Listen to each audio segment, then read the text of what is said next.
बिस्मिल्लाहिर्रहमानिर्रहीम। शादाब स्पीक्स के साथ मैं हूं शादाब रियाज। और दोस्तों, आज तो बड़ी इंटरेस्टिंग स्टोरी थी। एक तो सबसे पहले और सबसे अहम ये है कि हो सकता है कि सदर मुमलिकत की जानिब से आज ही किसी वक्त जो है इलेक्शन की तारीख का ऐलान कर दिया जाए। ये ऐलान क्यों किया जाएगा, कैसे किया जाएगा, आज के वीलॉग में मैं आपसे इस पर भी बात करूंगा। दूसरा, जाने वाले chief justice of Pakistan justice Umar Ata Bandial साहब और जस्टिस आने वाले chief justice of Pakistan justice Qazi Faez Isa साहब, शुरू से सबको पता है कि इनकी आपस में नहीं बनी, लेकिन अब सूरत हाल कुछ तब्दील हुई है, इस पर भी बात करेंगे। इसके अलावा एक बड़ा दिलचस्प मुकालमा जो है वो अहमद जो पंजोता हुए हैं उनके साथ हुआ है। जज साहब का, अबुल हसनात साहब जो कि साइफर का केस सुन रहे हैं, उनका, उस पर भी जो है वो आपसे बात करूंगा।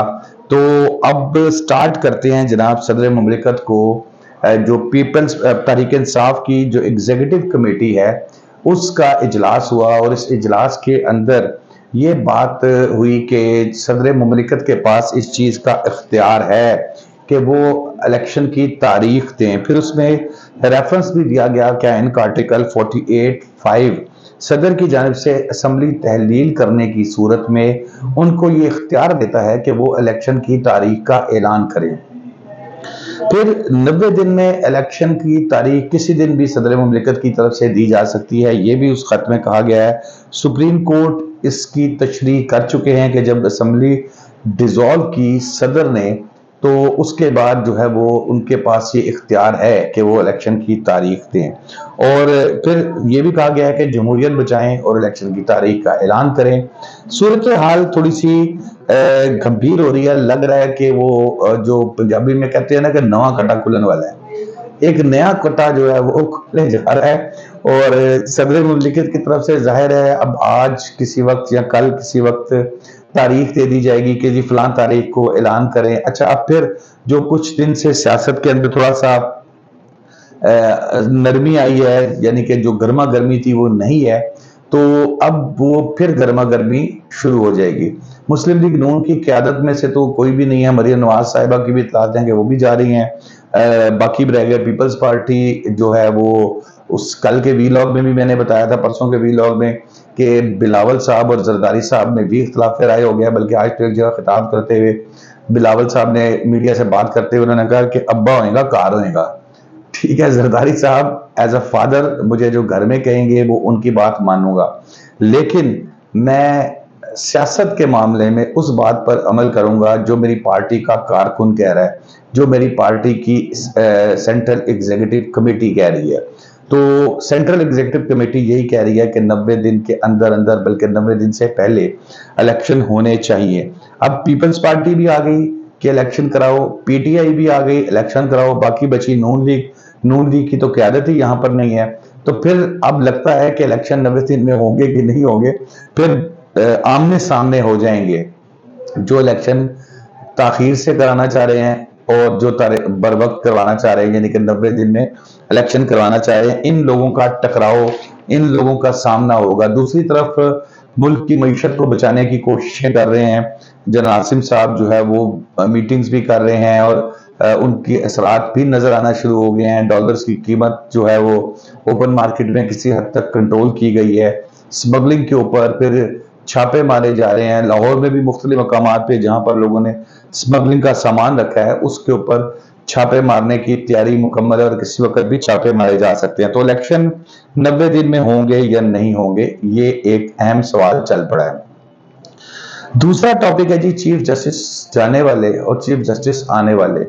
शुरू से ही आपको पता है कि बंदियाल साहब का और काजी फाइज ईसा साहब का कोई आपस में मुहब्बत वाला सलूक नजर नहीं आया, लेकिन चीफ जस्टिस ऑफ पाकिस्तान जो इस वक्त हैं उमर अता बंदियाल साहब ने गुड विशेस दी हैं काजी फाइज ईसा साहब को, और तवक्को जाहिर की है कि वो चीज़ों को बेहतर तरीके से लेकर चलेंगे।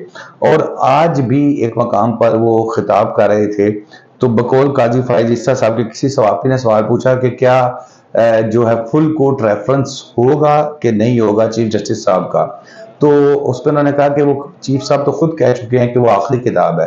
اور اب فل کوर्ट कैसे होगा। बहरहाल ये कराना तो रजिस्ट्रार और इंतजामिया की रिस्पॉन्सिबिलिटी है और चीफ जस्टिस साहब की अपनी विश है।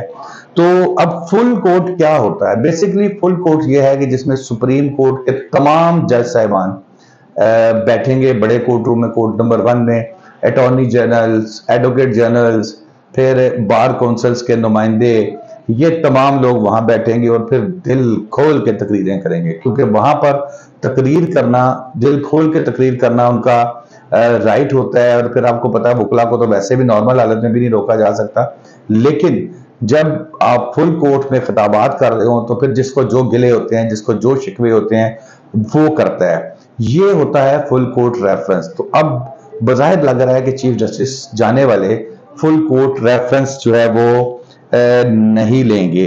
इसके अलावा जो मेन तीसरी चीज जो है वो पंजोता साहब की जो खबर जिसको मैंने आपसे शेयर किया था, ये मैं आपको बताता हूँ। जज अबुल हसनात जुल्करनैन ने इस पर कहा कि अच्छा, मामला कहाँ से शुरू होता है कि ये पिछली तारीख पे जज साहब छुट्टी पे थे, ड्यूटी जज साहब भी नहीं थे, तो फिर पंजोता साहब ने काफी ज्यादा इस पे वो किया था कि भाई मेरे बंदे की, मेरा जो वकील है, मेरा क्लाइंट है इमरान खान साहब, उनकी बेल एप्लीकेशन पर बहस ही नहीं हो पा रही। और फिर जिस पर उन्होंने कहा कि जज साहब ने कहा, इस्तफसार किया कि भाई पंजोता साहब आपकी अहलिया हैं, जिस पर उन्होंने बताया कि उन्होंने अभी तक शादी नहीं की। तो जज साहब ने कहा कि चलें, जब आपकी शादी होगी तो मैं वहां जरूर आऊंगा, और फिर आपको शादी के बाद अहलिया की जिम्मेदारियों का एहसास होगा, शादी के बाद मजबूरियों का आपको एहसास होगा। वाज़ेह रहे कि सीक्रेट एक्ट की अदालत के जज अबुल हसनात जुल्करनैन रुखसत पर होने की वजह से समाअत नहीं कर सकते। अब जज साहब पूरी कोशिश कर रहे हैं कि पंजोता साहब को इस चीज़ का एहसास दिलाएं कि भाई बेगम अगर कह दे आना है तो फिर आना है, अगर बेगम कह दे वहीं ड्यूटी करनी है तो फिर वहीं ड्यूटी करनी है। पंजोता साहब को भी आइडिया नहीं है, चले वक्त के साथ साथ हो जाएगा। तो दोस्तों आज के लिए इतना ही। आप शादाब रियाज को इजाजत दीजिए। अल्लाह हाफिज।